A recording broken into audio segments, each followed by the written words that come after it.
श्रीमद् भागवत गीता के तीसरे अध्याय का महात्म्य।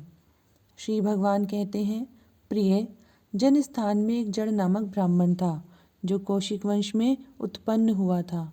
उसने अपना जातीय धर्म छोड़कर बनिए की वृत्ति में मन लगाया। उसे पराई स्त्रियों के साथ व्यभिचार करने का व्यसन पड़ गया था। वह सदा जुआ खेलता, शराब पीता और शिकार खेलकर जीवों की हिंसा किया करता था। इसी प्रकार उसका समय बीतता था।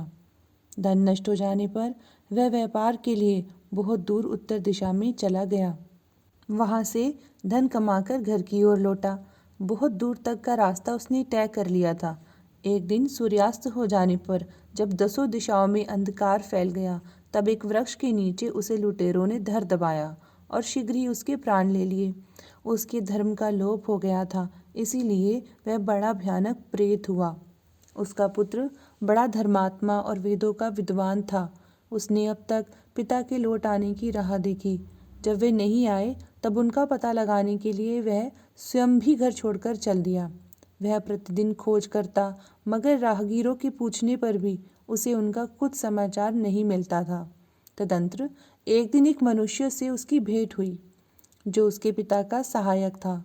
उससे सारा हाल जानकर उसने पिता की मृत्यु पर बहुत शोक किया। वह बड़ा बुद्धिमान था। बहुत कुछ सोच विचार कर पिता का पारलौकिक कर्म करने की इच्छा से आवश्यक सामग्री साथ ले उसने काशी जाने का विचार किया।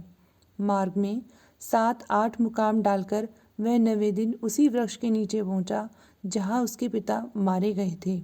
उस स्थान पर उसने संध्योपासना की और गीता के तीसरे अध्याय का पाठ किया। इसी समय आकाश में बड़ी भयानक आवाज हुई। उसने अपने पिता को भयंकर आकार में देखा। फिर तुरंत ही अपने सामने आकाश में उसे एक सुंदर विमान दिखाई दिया जो महान तेज से व्याप्त था। उसमें अनेक क्षुद्र घंटिकाएं लगी थीं। उसके तेज से समस्त दिशाएं आलोकित हो रही थीं। यह दृश्य देखकर उसके चित्त की व्यग्रता दूर हो गई।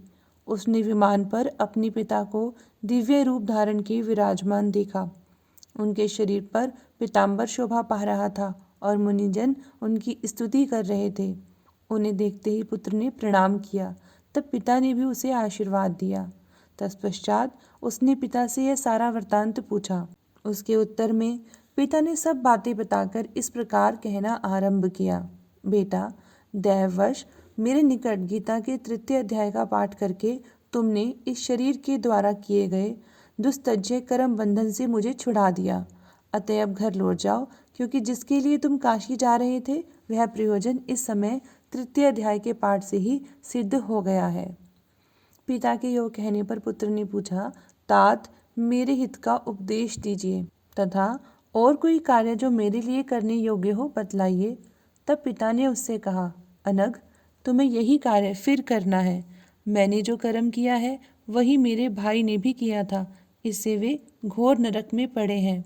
उनका भी तुम्हें उद्धार करना चाहिए तथा मेरे कुल के और भी जितने लोग नरक में पड़े हैं उन सब का भी तुम्हारे द्वारा उद्धार हो जाना चाहिए। यही मेरा मनोरथ है। बेटा, जिस साधन के द्वारा तुमने मुझे संकट से छुड़ाया है उसी का अनुष्ठान औरों के लिए भी करना उचित है।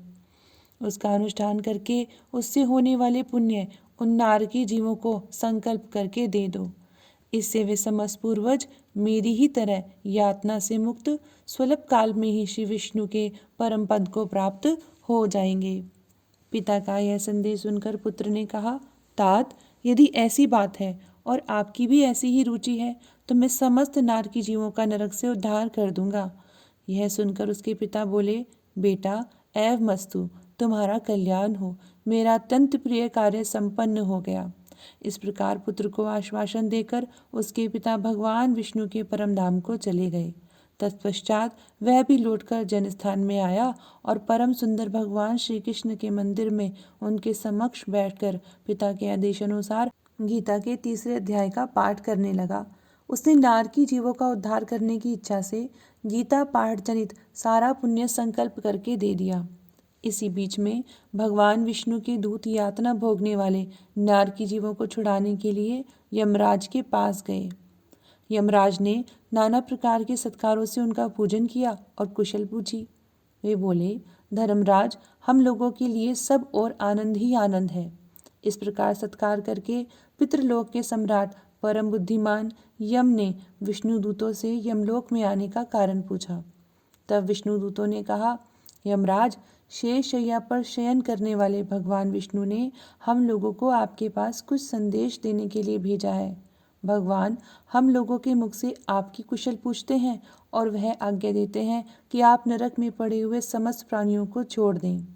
अमित तेजस्वी भगवान विष्णु का यह आदेश सुनकर यम ने मस्तक झुकाकर उसे स्वीकार किया और मन ही मन कुछ सोचा। तत्पश्चात मदोन्मत्त नारकी जीवों को नरक से मुक्त देखकर उनके साथ ही वे भगवान विष्णु के वासस्थान को चले। यमराज श्रेष्ठ विमान के द्वारा जहाँ क्षीर सागर है वहाँ जा पहुँचे। उसके भीतर कोटि कोटि सूर्यों के समान कांतिमान, नील कमल के दल के समान श्याम सुंदर लोकनाथ जगत गुरु श्रीहरि का उन्होंने दर्शन किया। भगवान का तेज उनकी शैया पर बने हुए शेष नाग के फणों की मणियों के प्रकाश से दुगना हो रहा था। वे आनंदयुक्त दिखाई दे रहे थे। उनका हृदय प्रसन्नता से परिपूर्ण था। भगवती लक्ष्मी अपनी सरल चितवन से प्रेम पूर्वक उन्हें बार बार निहार रही थी। चारों ओर योगीजन भगवान की सेवा में खड़े थे। उन योगियों की आंखों के तारे ध्यानस्थ होने के कारण निश्चल प्रतीत होते थे। देवराज इंद्र अपने विरोधियों को परास्त करने के उद्देश्य से भगवान की स्तुति कर रहे थे। ब्रह्मा जी के मुख से निकले हुए वेदांत वाक्य मूर्तिमान होकर भगवान के गुणों का गान कर रहे थे। भगवान पूर्णतः संतुष्ट होने के साथ ही समस्त योनियों की ओर से उदासीन प्रतीत होते थे। जीवों में से जिन्होंने योग साधना के द्वारा अधिक पुण्य संचय किया था, उन सबको एक ही साथ वे कृपा दृष्टि से निहार रहे थे। भगवान अपने स्वरूप भूत अखिल चराचर जगत को आनंदपूर्ण दृष्टि से आमोदित कर रहे थे। शेषनाग की प्रभा से उद्भासित एवं सर्वत्र व्यापक दिव्य विग्रह धारण किए नील कमल के सदृश श्याम वर्ण वाले श्रीहरि ऐसे जान पड़ते थे मानो चांदनी से घिरा हुआ आकाश सुशोभित हो रहा हो। इस प्रकार भगवान की झांकी करके यमराज अपनी विशाल बुद्धि के द्वारा उनकी स्तुति करने लगे। यमराज बोले, संपूर्ण जगत का निर्माण करने वाले परमेश्वर, आपका अंतःकरण अत्यंत निर्मल है। आपके मुख से ही वेदों का प्रादुर्भाव हुआ है। आप ही विश्व स्वरूप और इसके विधायक ब्रह्मा है। आपको नमस्कार है। आपके बल और वेग के कारण जो अत्यंत दुर्दुषु प्रतीत होते हैं, ऐसे दानवेंद्रों का अभिमान चूर्ण करने वाले भगवान विष्णु को नमस्कार है। पालन के समय सत्व में शरीर धारण करने वाले विश्व के आधारभूत सर्वव्यापी श्रीहरि को नमस्कार है। समस्त देहधारियों की पातक राशि को दूर करने वाले परमात्मा को प्रणाम है। जिनके ललाटवर्ती नेत्रों के तनिक सा खुलने पर भी आग की लपटें निकलने लगती हैं, उन रुद्र रूपधारी आप परमेश्वर को नमस्कार है। आप संपूर्ण विश्व के गुरु, आत्मा और महेश्वर हैं। अतः समस्त वैष्णव जनों को संकट से मुक्त करके उन पर अनुग्रह करते हैं। आप माया से विस्तार को प्राप्त हुए अखिल विश्व में व्याप्त होकर भी कभी माया अथवा उससे उत्पन्न होने वाले गुणों से मोहित नहीं होते। माया तथा माया जनित गुणों के बीच में स्थित होने पर भी आप पर उनमें से किसी का प्रभाव नहीं पड़ता। आपकी महिमा का अंत नहीं है, क्योंकि आप असीम हैं। फिर आप वाणी के विषय कैसे हो सकते हैं? अतः मेरा मौन रहना ही उचित है। इस प्रकार स्तुति करके यमराज हाथ जोड़कर बोले, जगत गुरु, आपके आदेश से इन जीवों को गुण रहित होने पर भी मैंने छोड़ दिया है। अब मेरे योग्य और जो कार्य हो उसे बताइए।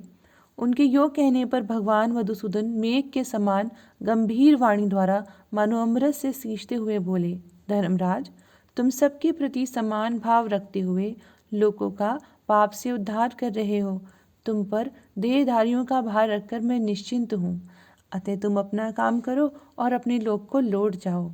यूं कहकर भगवान अंतर ध्यान हो गए। यमराज भी अपनी पुरी को लौट आए। तब वे ब्राह्मण अपनी जाति और समस्त नारकी जीवों का नरक से उद्धार करके स्वयं भी श्रेष्ठ विमान द्वारा श्री विष्णु धाम को चला गया। श्रीमन नारायण नारायण नारायण, भजमन नारायण नारायण नारायण, हरे कृष्ण कृष्ण कृष्ण हरे हरे, हरे राम राम राम हरे हरे।